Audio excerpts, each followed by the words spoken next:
Good morning, Chris. Morning, Roland. Welcome to Sunday. Thanksgiving. Happy Thanksgiving. Happy Thanksgiving to you as well. I purposely had to stop and think about saying good morning to you because on the on-ramp today, I think I just jumped out at you. I didn't even, well, I started ranting and you're like, hey, good morning. How are you? I'm like, oh yeah, that's the civil thing to do is to say good morning to your friends or It's hello. I love that. I love that you're kind of pointing that out. It's funny. That is a thing.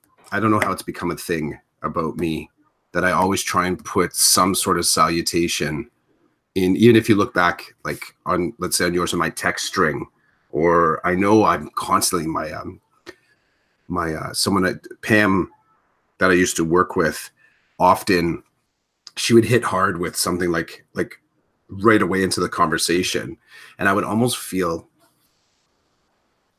I just always, just to try and kind of ground the conversation a little bit, I'd put a little like, good morning, how you doing, what's up, and then I would sort of do my response. So when I did that, I apologize if it almost seemed over parental, but I find myself doing that more often.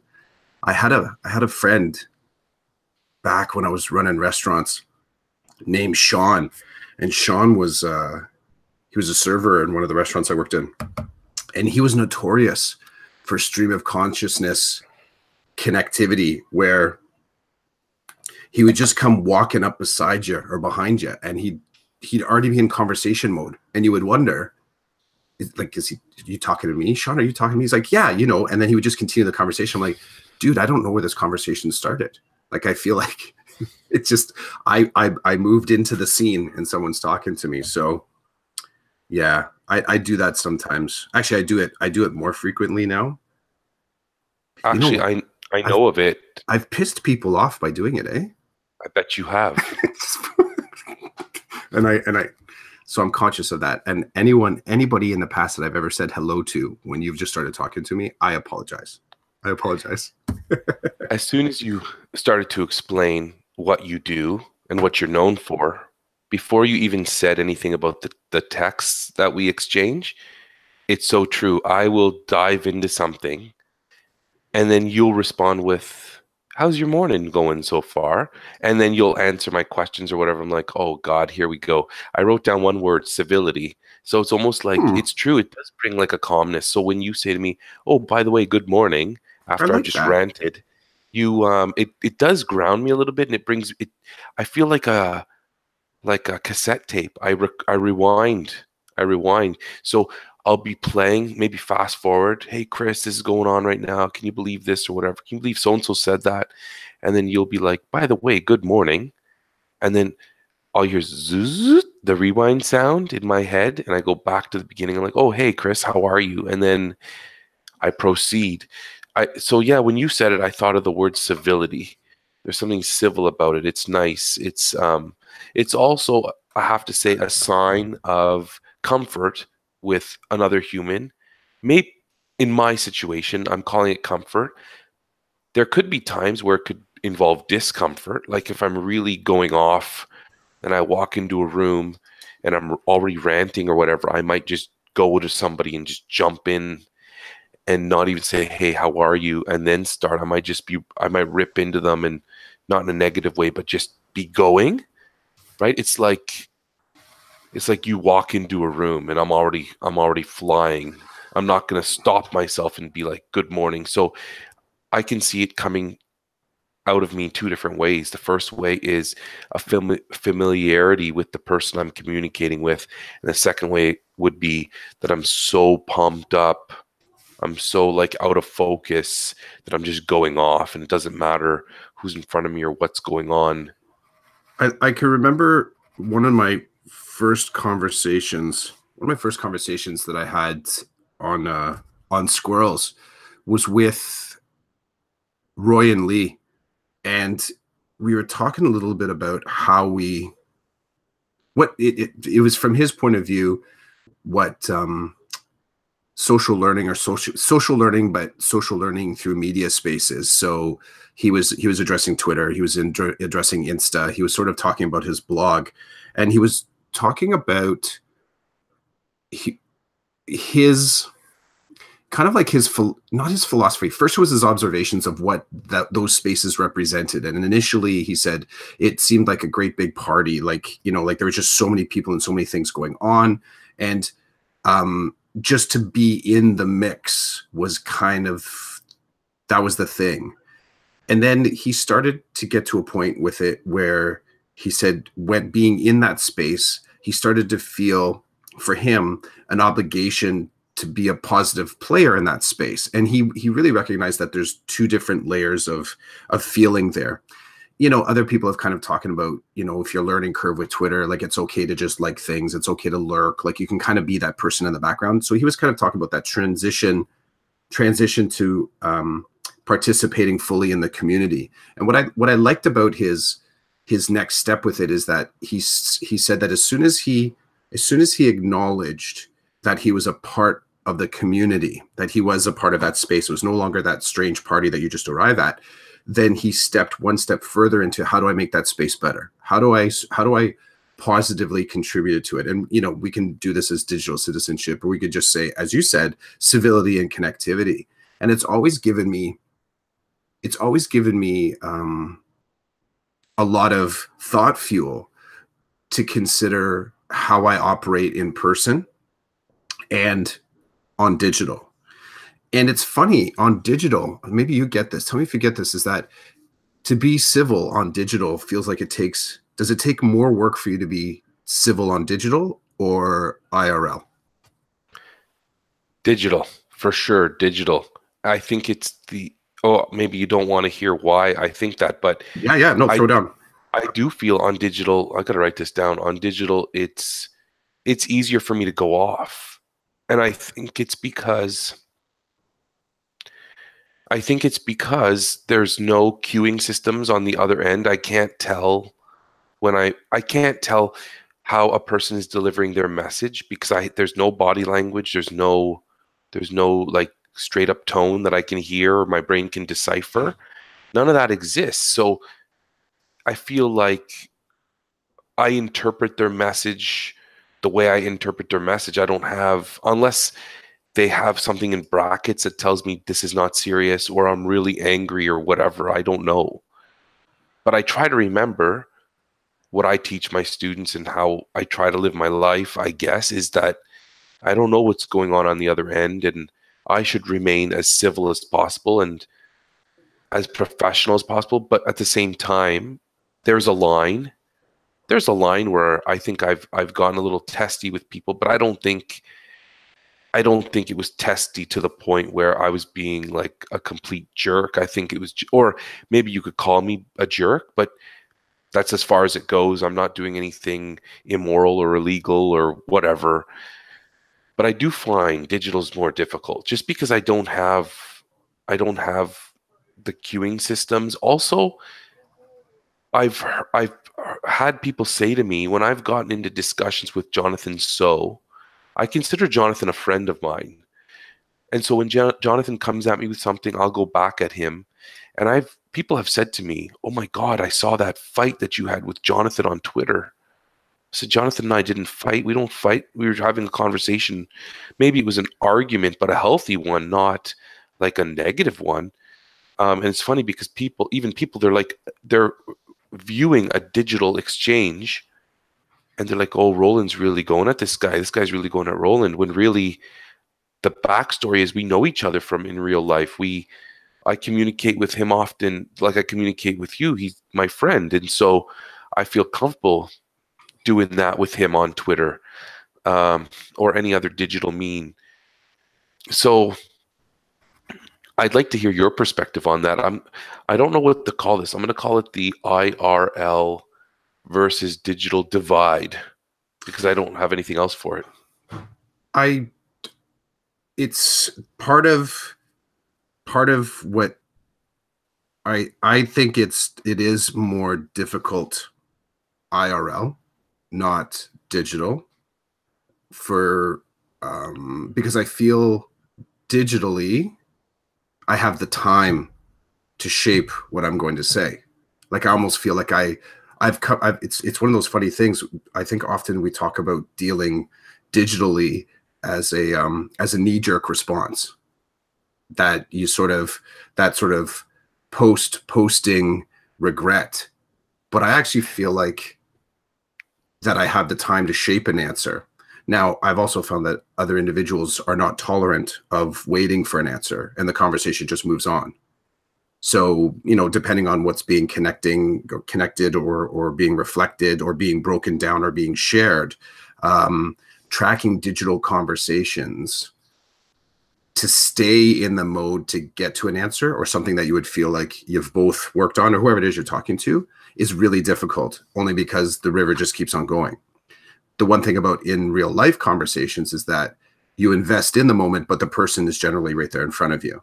So there's something in the sort of like using the pause button that that is so much easier to do, I think, to do when you're actually face to face with the person, because you can actually say to them, you know what, I want to return to this conversation. Can we go for coffee next week or something like that? Can we actually talk next week? So digitally, I find you can pause and think and sort of come back and do your research. Like it almost gives you more opportunity because the person's not in front of you, but the conversation may move on without you.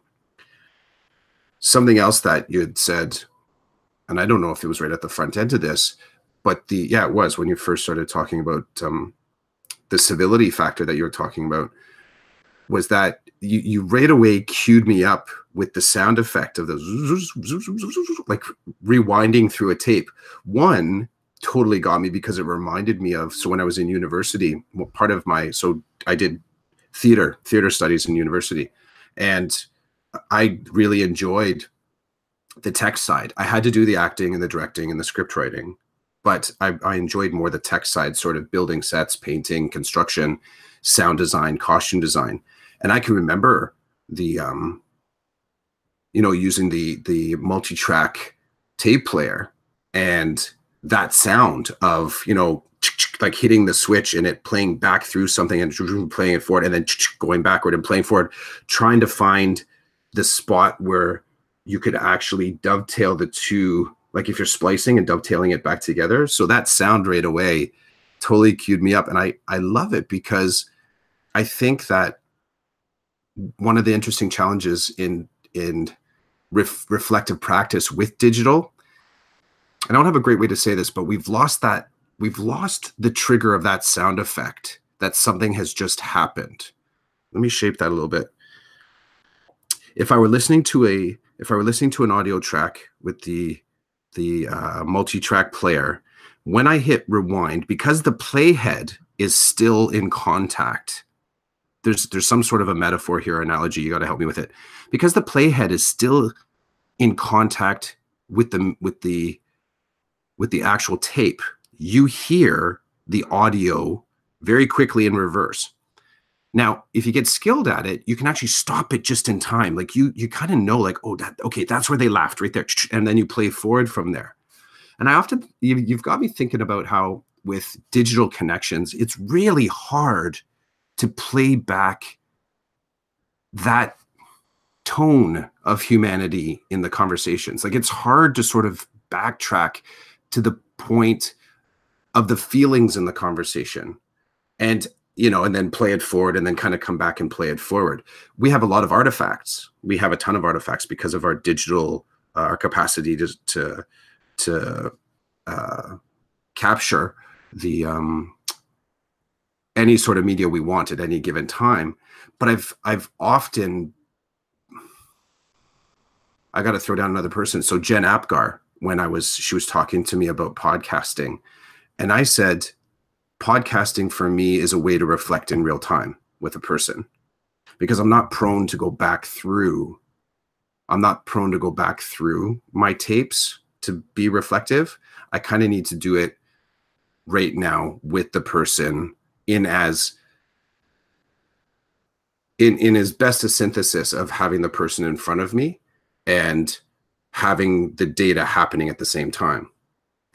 And part of that discovery led me to feeling less comfortable with using something like Zencaster, as opposed to just going and sitting with the person with my iPhone and having the conversation. And what I have done is I've listened to two different conversations, one on, one that I know that I sat with the person, had a coffee, and the other one where I've done it on Zencaster. And I think I have an appreciation of the tone of the one far more. The complications, of course, are a part of the tone, which increases the connectivity, which makes me feel a deeper sort of synthesis of what am I talking about, who am I talking about, and why are we talking about it? The civility is an extension of that, I think. I realize I leave a lot of sort of dots at the end of the things that I say. What are your thoughts? The dots, I think, are great open spaces for people to jump into. Okay. So, I mean, sometimes I think that you do the dots on purpose. Whether you do or not, I think you leave those open-ended. You just leave things open-ended. People can jump in. Okay. I Sometimes I run out of steam too. It's sort of like get to a thought. I'm like, I'm done. Yeah. So yeah, you're right. It's a mix. I feel like what you were saying about the tape and how because when you're rewinding, the tape is still in contact with the part of the machine that makes the audio come out. I love what you were saying about the rewind is so true, because I remember hitting rewind and being able to hit rewind, and then my brain would tell me when to hit stop, because it'd be like, nope, that's the part that you want. And I think our brains are like super machines, obviously, right? That can handle that type of thing. We don't give our brains enough credit for what they can do most of the time. But that doesn't exist. That doesn't exist when you're dealing with humans. You got me thinking about there are some cueing systems when you're dealing with people on maybe when to push a conversation, when to pull back.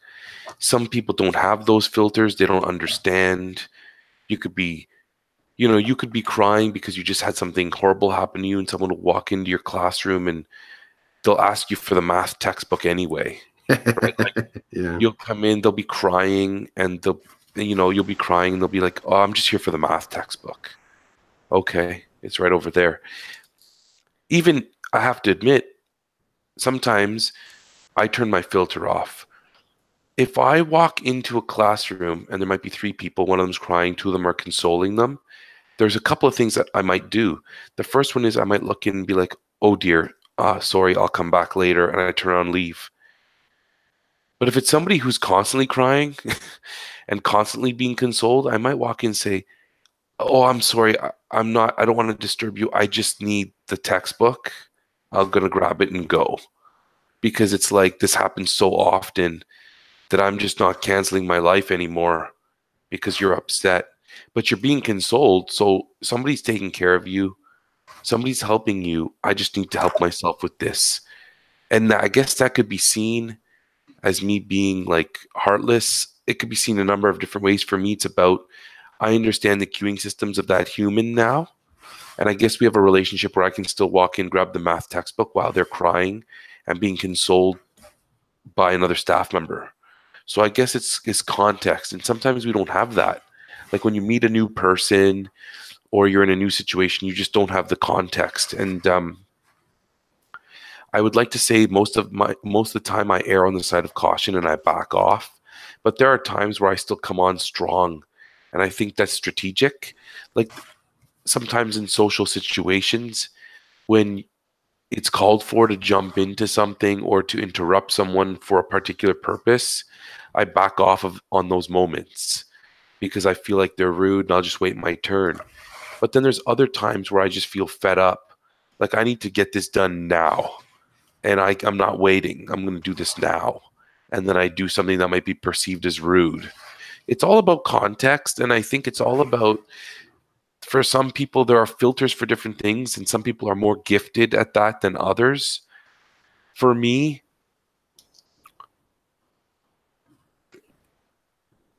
I guess I'm missing pieces. I'm missing parts.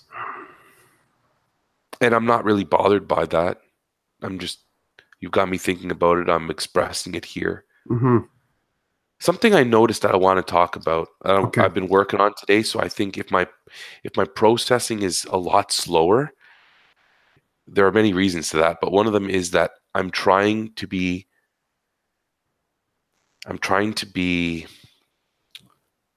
uh,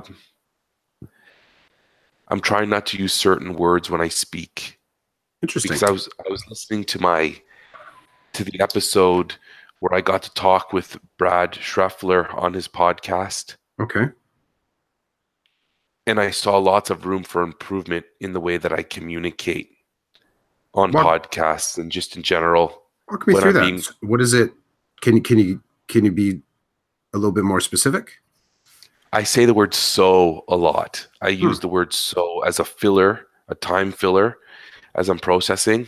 Like a transitional tool, language Yes. transition. Okay. And I don't like it.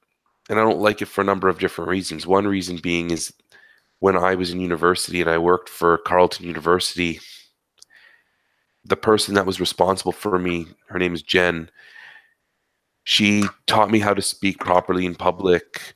She really spent a lot of time teaching a bunch of us how to present properly. And so I always go back to my time with Jen and the learning. There's something happened in, there are moments in your life where things happen. And while they're happening, you're soaking up every single moment of that experience. It's just like your brain opens up and sucks it all in and retains it all for Mm-hmm. whatever reason. That happened to me when I worked with Jen. And now I've been much more aware of how I'm speaking, how I'm Okay. communicating, and listening to it. I didn't like it. I want to say so. I don't know why I like that word so much. And so I've decided that for this morning's podcast, I'm going to do my best to communicate more effectively and to try not to use certain words for time filler. If I need time, I'll just stop talking and think. Yeah, I think that's there's nothing wrong powerful. with that. I think that people get caught up again in the I need to get my message out and I don't want the other person to think that my message is over or that I don't know what I'm talking about. So I will just throw in so here and there and like there and so here and here. I'm not saying that people shouldn't do that. I'm just saying I don't like it when I do it because I've had some training and I would like to polish my communication up a little bit. That's a I think that's great a great example of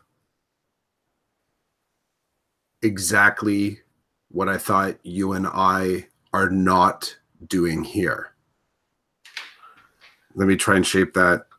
So before you presenting it to me as a personal professional opportunity, which I've listened back to pieces of my own presentations, conversations, some of the narratives. I've listened back with an ear where I sort of ask myself, who am I trying to be in this conversation?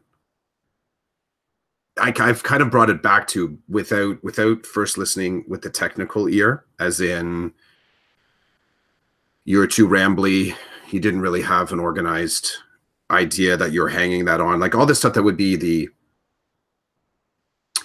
entirely representative of the polished piece. Instead, I'm taking it back to the beginning, as in, as you say these words,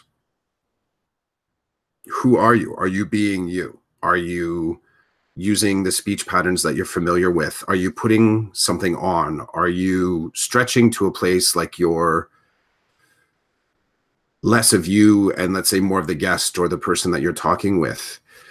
Someone had said to me, and another reference to chasing squirrels, that in the conversations when they listen back, it feels like I'm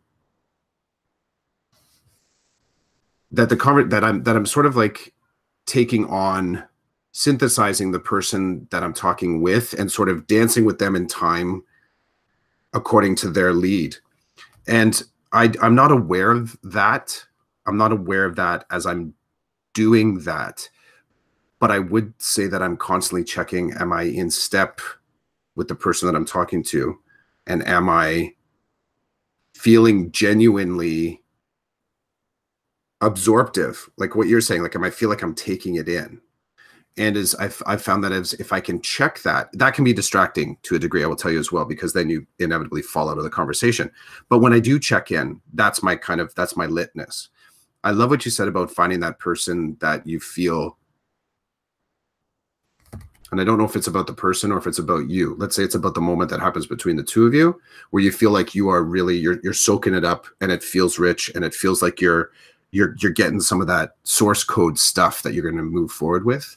I crave that. I look towards that. I've had those moments too. I don't know if I've ever fallen on the, I have to stop using, let's say, certain words or phrasing. I don't know if I've challenged myself that way. I got to consider that. I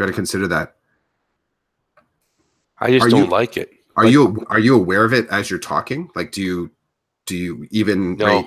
Okay, so how do you? Okay, so if you're not necessarily aware of it, have you been aware of it this morning as we were talking? This morning, yes. So how you pulling back from that? Apart from the comedy or some of the lightness of saying, I was just about to say it, which we can kind of do here. If we make it, which is great, maybe that's the way to call it out. Maybe that's the way to do it. Maybe that's the civil way to do it, is then you're actually taking that pause in the moment, like, oh, I was just about to go down that path again. One last thing that I'm curious about. Do those words control your thinking? Or is it your thinking pushing out that word? And I guess the one way to think about it is, if you're sitting with someone, I'll use a really sort of out there example. If you were hanging out with someone and you felt compelled, like you felt sadness or tears coming on, just as an example, would you allow the tears to come out in time when you felt it? Or would the tears be more likely to come out as soon as they slide the tissue box across the table to you because they notice it in you? So do you comply with what you notice, or do you comply with what they notice? Or is there somewhere in between you're like, I do one solid tear, suck it back in, and on I go. So do your words, as you're checking them, do you feel like your words have control over your thinking, or is it the other way around? I don't even know if that makes sense. Welcome to Sunday morning Thanksgiving 2018, yo.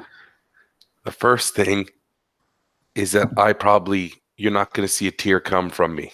That's all right. The first thing. That's not going to happen. It's only going to happen around certain people, and I'm not hanging out with those certain people often, so it's not going to happen. Okay. But emotion, so it's funny that you say that, because I felt emotions when I spoke to Brad Schreffler on his podcast. And it was around, I remember clear as day, I was talking about one of my teachers from high school, and during the podcast, I felt emotional. I think you might be able to hear it, but there were no tears. Okay. And it wasn't Brad that brought it on. It was my words that brought it on. So to answer, I just did it. I said, and so I freaking hate that. When I listen back, I just dislike it so much that I need to work on moving forward and leaving it alone. Okay, let's start over again. Okay.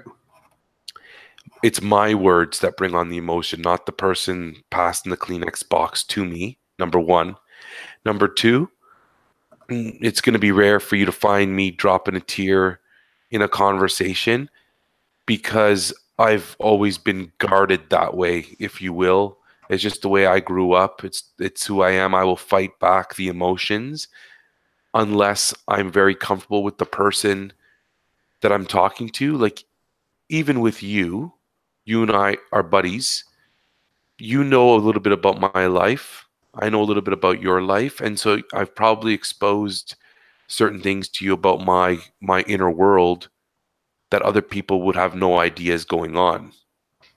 That's what you do when you're with friends and you're talking about family and work and things like that. That's not generally how I roll. But so if you and I were having conversation and we were talking about something, it could get me going in terms of, from like an emotional perspective.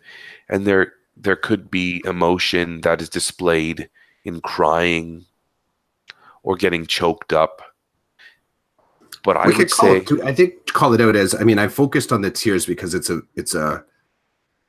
I've had that moment play out. I mean, both in support of somebody else and of me. It's the, you know, it manifests as a result, a very specific result of somebody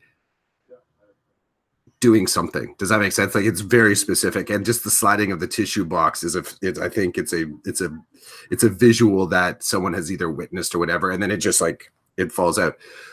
But let's put it in the frame of full emotion, full emotional engagement, and I think within that there could be things from true high fives to laughter to maybe some misery, some sadness. It's that moment where you feel like you can, as you know, let's say let down a bit of a fence and share. You feel safe enough to share.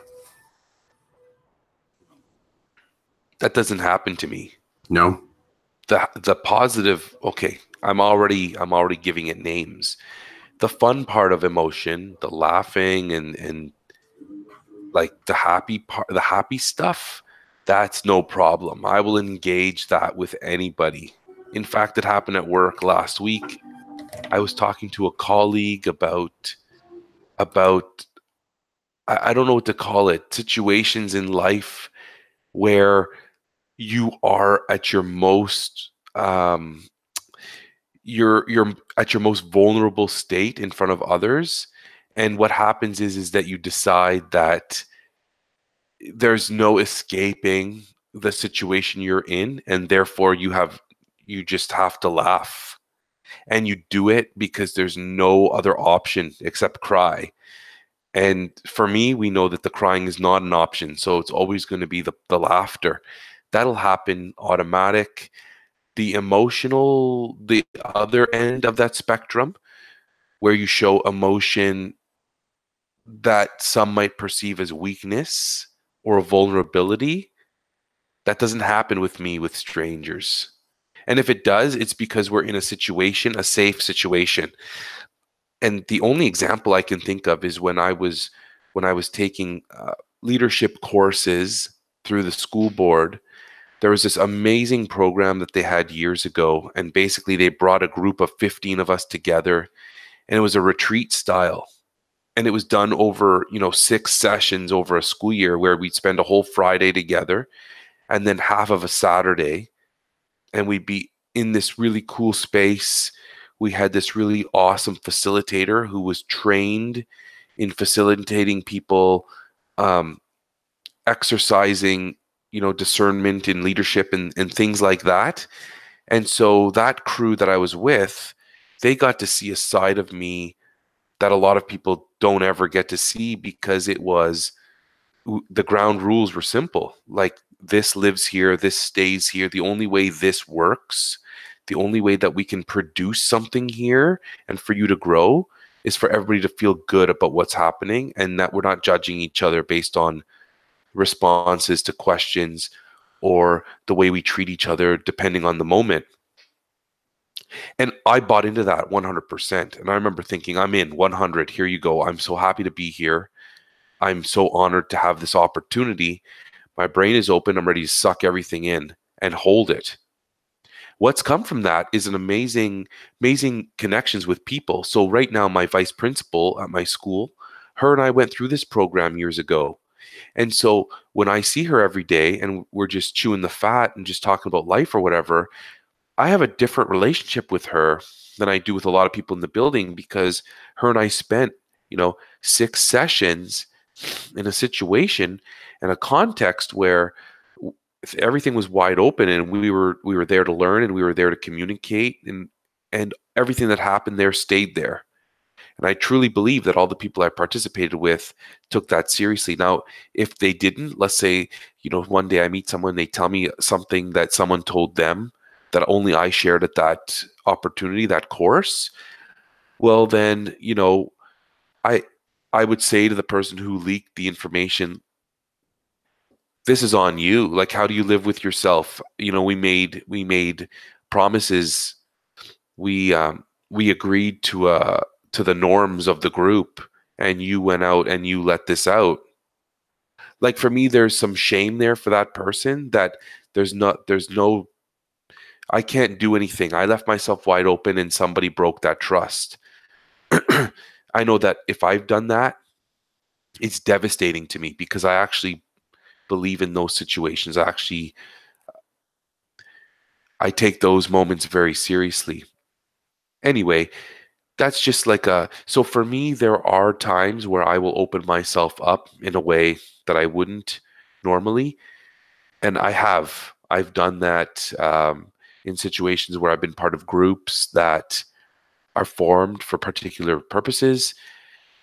And the facilitator is a good one who says, this is how this works. This is why it works. And I get it. My favorite graduate course, one of my favorites, there's been a few, one of my favorite graduate courses when I was studying to be a counselor was group counseling.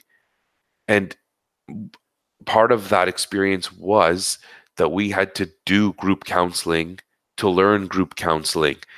And so, again, there was like 15 of us in a room every week for like 12 weeks, and we're doing group counseling.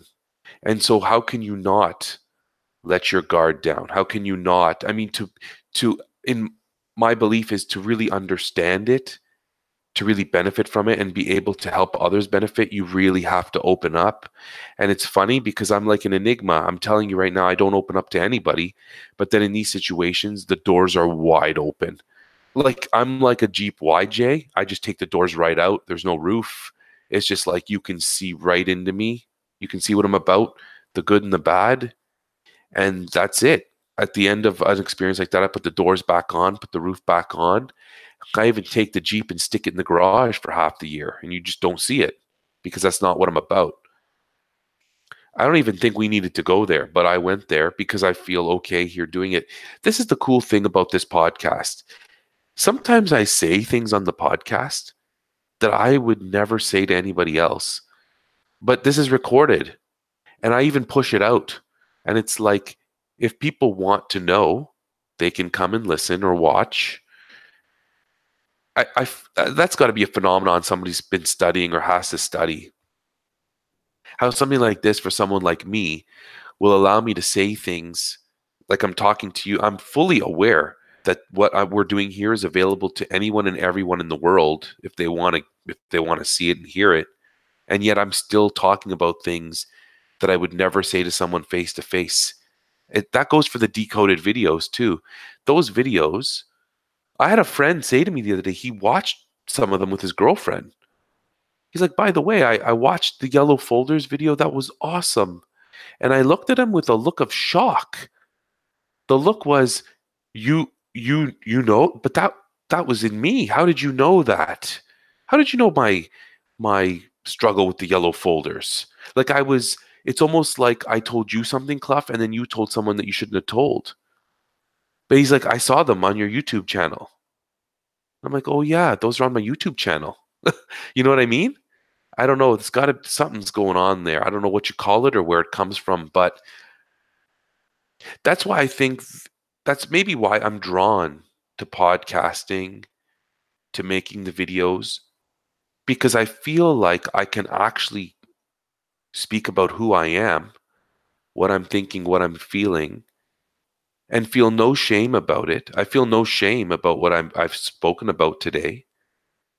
And yet, if someone comes to me in real life and says, Roland, you can always open up to me. I'm your friend.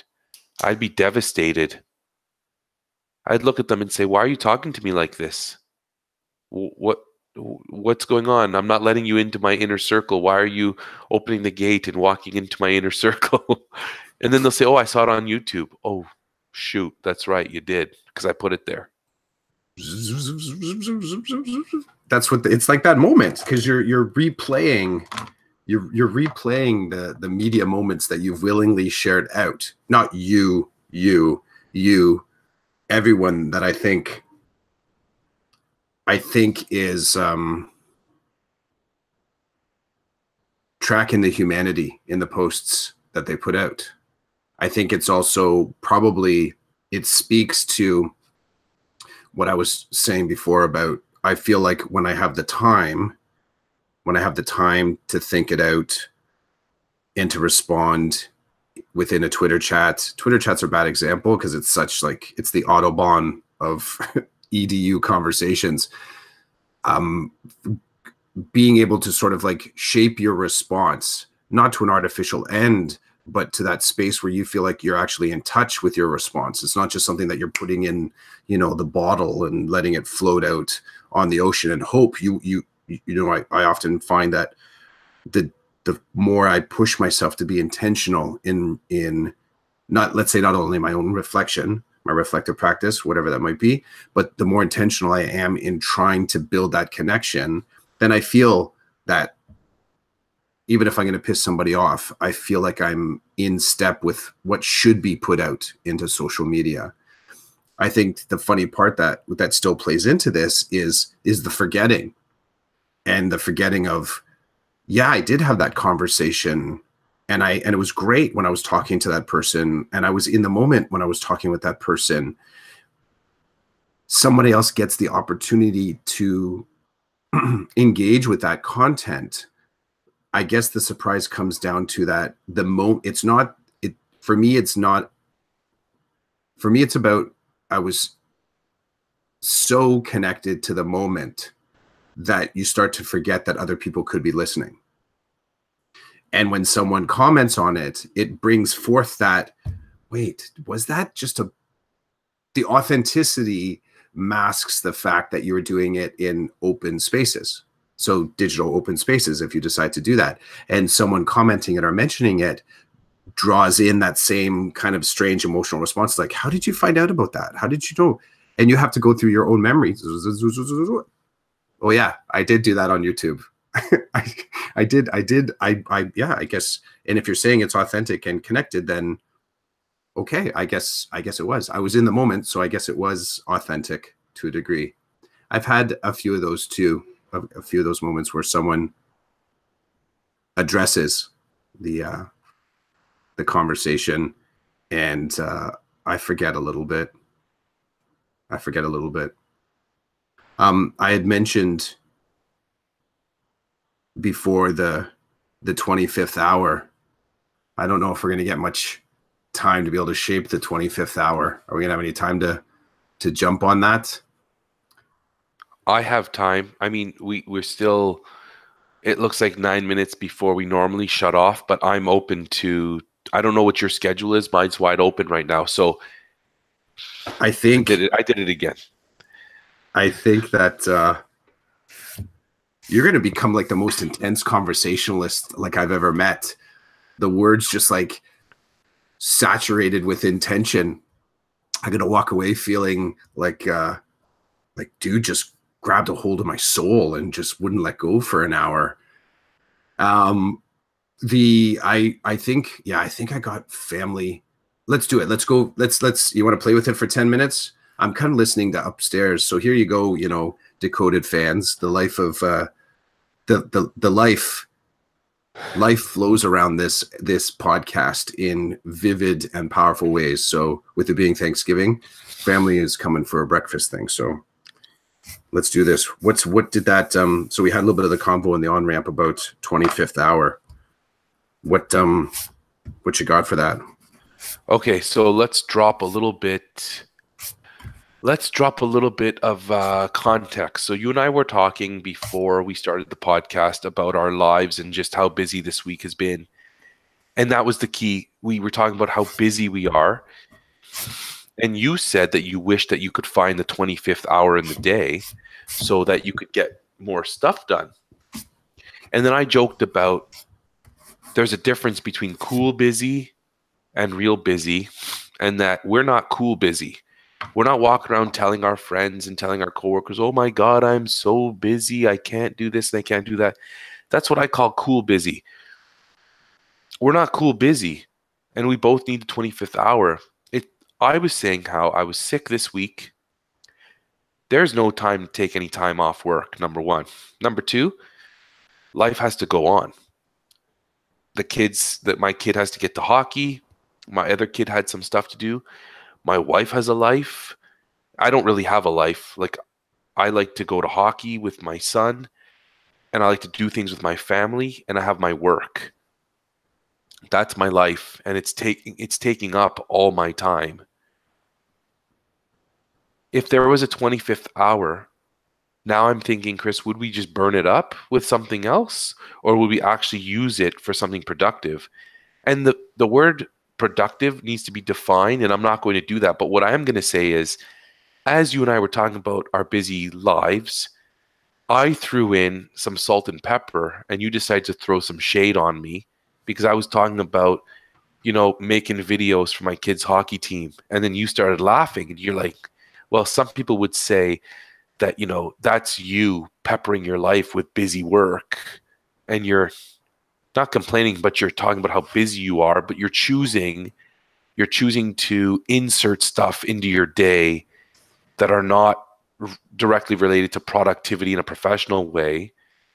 And then my response to you was, hey, if I'm not throwing salt and pepper into my day, then I'm going to go nuts, and I'm not going to be at work because I'm not going to be well, and I'm not going to be able to sleep because I'm not going to be well, and I'm not going to be the nicest dad and husband because I'm not going to be well. And so the salt and pepper, the things I insert here and there in my busy day, are to keep me sane, and everybody does it. But I before you say what you want to say about this, I got to say, I am not cool busy. Trust me, I am not walking around looking for things to do so that I can say I'm busy. Last night, I wanted to work on my progress reports. I sat in front of the TV watching college football and on my iPhone working on a video. None of it was work related. My kids were asleep. My wife was chilling.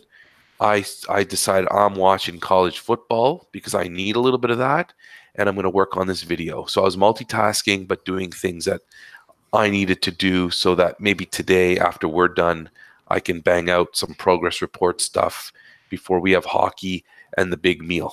That's my take on it. I wish there was a 25th hour, but then I wonder, would I just waste it away? Yeah, and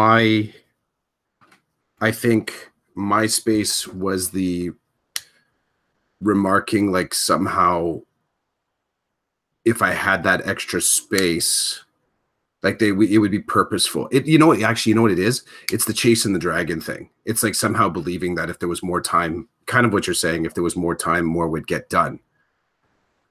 I think back to our conversation about talking about what we learned about doing podcasting, a little bit of like, being able to go from this chunk of time, like that refinement of skill, bringing it back and sort of going from 7 to 10 hours to be able to push out an episode to bringing it down to 3 to 4. And am I intentionally using that time that I've saved? Am I aware even of that time that was saved? Or am I just still blowing through the extra bits? And I think this is just another layer of that conversation with myself. Like, somehow life would be better if I had more time. The truth of it is that I can't for sure say, that having that idea of a 25th hour truly would probably just be a burden, because I'd still be pushing it. I think for me, like you said, unless I'm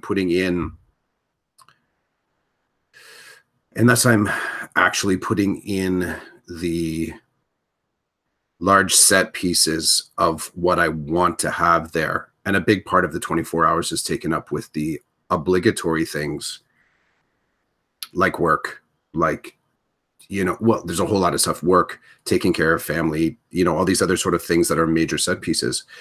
I think the path through that is what I'm really examining. I think my 25th hour exists inside the 24. And I'm trying to figure out where is that, where because the truth of it is it'll feel like spare time. It'll feel like extra time. If I can, sorry, not if, when I figure out how to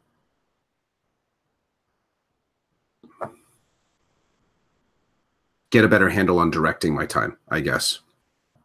I thought a lot this week about organizers and checklists and measuring out what I do. I actually got to a point in this past week where I felt like I should build my day almost militarily. So set a regimen for 1 week, and put everything in there for 1 day, and like for a week's worth of regimen, put it in, measure it out exactly, and see where can I build efficiencies into my week. I don't know. I don't know if that would be, I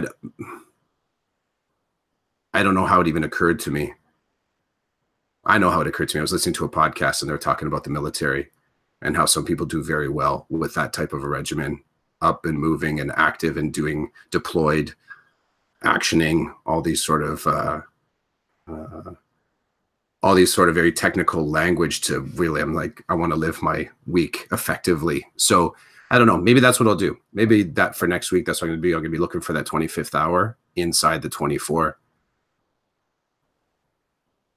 Yeah, I'm not looking forward to it. Oh, come on back.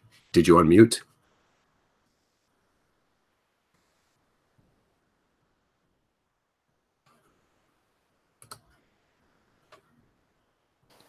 Hello? I love these moments. Hey, how's it going? I'm working again? Yeah, welcome to the podcast, my friend. I don't know what I did, but Okay. can I say 2 things? Yes. 3 things. I can't wait to see how you find your 25th hour in 24 hours. I'm looking forward to that. What would be cool is if you vlogged it all week. If you just walked around like this and be like, okay, so right now I'm working on this. That'd be so cool. I'll try. That is interesting. Yeah, and I know that there's things that I want to start putting down on tape. That might be a good experiment for the week. And the other 2 things, I think I lost them. 25th hour, I'm looking forward to that. Oh, here we go. Military podcast. Last night when I was watching football, it was Notre Dame versus Virginia Tech. And before the game started, the announcers were talking about how Notre Dame brought Jocko Willink in to talk to them pre-game, which I thought was very interesting because first I was like, oh, this is cool that there's a link between Jocko and Notre Dame University. The second thing was basically Jocko was brought in to talk to them about extreme ownership, which is a book that he co-wrote with his buddy, former coworker Leif Babin, who were in war together. And so extreme ownership and connecting it to the football field, and how when you play your position, you either do your job or you don't, and you're going to have to be accountable for that. So I thought that was interesting. I thought I'd throw that in there when you were talking about military podcast. I thought of Jocko and how, I'm really happy for these former warriors to come back and be able to contribute to society in a way that they probably never contributed like before. And people are eating it up. We're not going to talk about that. And then the last thing I wanted to say, which I tried so hard to squeeze in throughout the podcast, we have a new subscriber. When I logged, your face was just like, what?